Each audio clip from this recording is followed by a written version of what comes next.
Here is the raw truth. After nearly 500 days as pontiff, Pope Leo XIV has still not decided the fate of the traditional Latin Mass.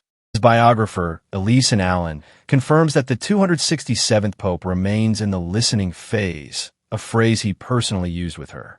He has held roughly one audience per month since August 2025 with traditionalist figures, Bishop Athanasius Schneider, Cardinals Raymond Burke and Robert Serra. Each meeting raises hopes. Each meeting ends with nothing but polite conversation. During a private audience on December 18, 2025, Bishop Schneider found the Pope very kind, attentively listening, very, very fraternal and simple. The Pope even told Schneider that young people have told him directly that their conversion to God occurred through the traditional Latin Mass. Yet nothing changes. The numbers tell a brutal story. In Charlotte, North Carolina, Bishop Michael Martin, appointed under Leo's watch, has banned altar rails and kneelers entirely.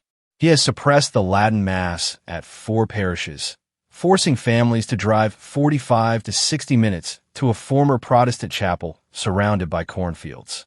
When 2 or 3 families knelt at the altar rail during a confirmation Mass, Bishop Martin ignored them completely. Every priest turned their back. Redemptionis Sacramentum, approved by Pope St. John Paul II, explicitly states that it is not licit to deny Holy Communion solely on the grounds that the person wishes to receive kneeling.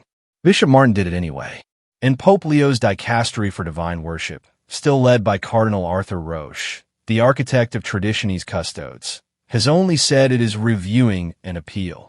Reviewing, not acting. Meanwhile, the same Vatican is preparing to excommunicate the Society of St. Pius X.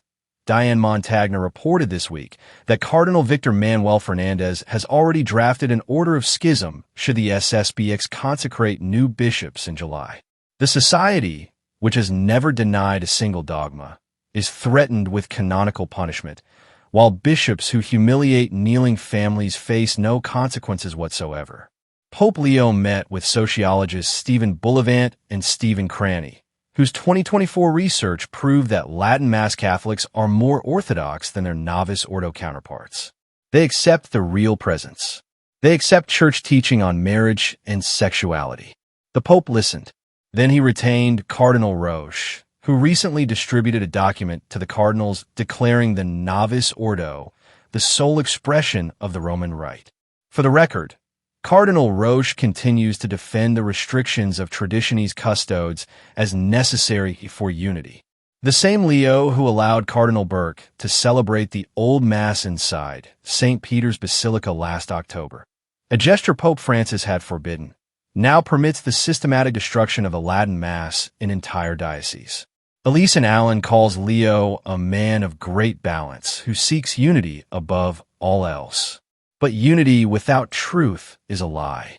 Allen notes that the Pope is concerned about ideology being slipped into the liturgical debate, specifically the small minority of Latin Mass attendees who reject the Second Vatican Council or deny that Leo is the valid pontiff.